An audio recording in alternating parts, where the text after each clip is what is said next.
Robert F. Kennedy Jr. has spent years campaigning for safer vaccines in the United States. Recently, that campaign provoked some savage ridicule from HBO host John Oliver. Watch. These days, very few people will say they are completely anti-vaccine. Instead, like the president, they'll say, I'm not anti-vaccine, but.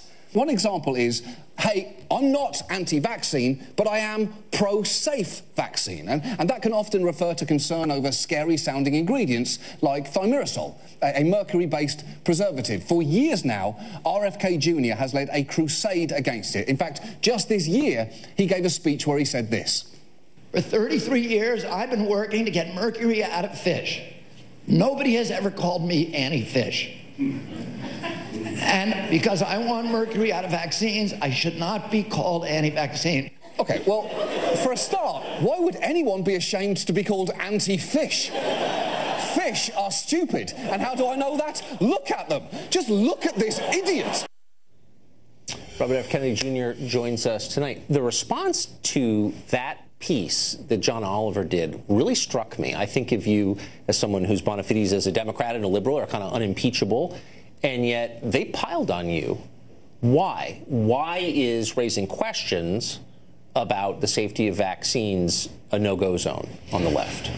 Well, you know, it's interesting because it's not consistent with the traditional liberal posture of skepticism towards large corporate power, and particularly the pharmaceutical industry. Yes. and government agencies. And CDC has been characterized by at least 4 federal studies as a cesspool of corruption because of its pervasive interactions, entanglements, I would say, with the vaccine industry. The CDC vaccine branch is really a subsidiary of the vaccine industry.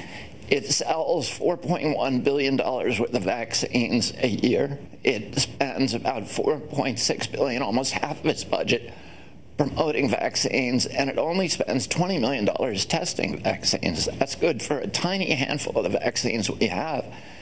One of the problems, and you know, I've been meeting recently with the heads of the various federal agencies, and one of the kind of shocking things about vaccines is that there's very little safety testing.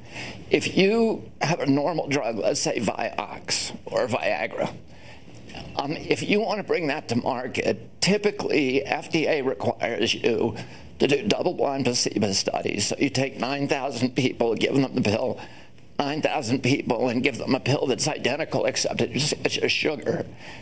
And then you watch typically for around 5 years and see if there's harm. Yes. With vaccines, all of those requirements are waived. I don't know what to think of that. I have many children. I had them all vaccinated. I'm not against vaccines.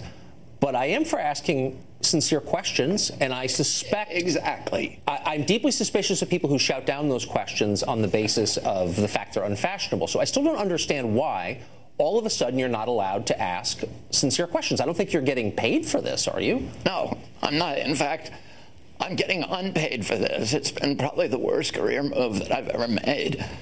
But you know, it's deeply concerning to me because if you look at the vaccine schedule was expanded dramatically in 1989. In 1987, Congress passed a law giving blanket immunity from liability to vaccine manufacturers. So suddenly vaccines became pay dirt. There was a gold rush to put new vaccines on the schedule. I got 3 vaccines when I was a kid and I was fully compliant. My children got 69 vaccines. Today's children got 74 vaccines, 74 shots of 16 vaccines. So, and nobody has ever tested what all those vaccines do together. And in fact, many of the vaccines have not been tested at all for the illnesses that are associated with them. I don't know what the answer is, but I know what the questions ought to be, and you always have a place in the show to ask them. Anyone with sincere questions. You know, that is very kind and courageous of you because, as you know, most television hosts will not let you on to talk about this issue. On the evening news, typically 17 out of 24 advertisements are pharmaceutical advertisements, and most hosts are frightened of that. So I am very grateful I don't to you think for we your ought to be willingness. afraid of honest questions, and I think you're asking them. Thank you for coming on. I appreciate it. Thank you, Tucker.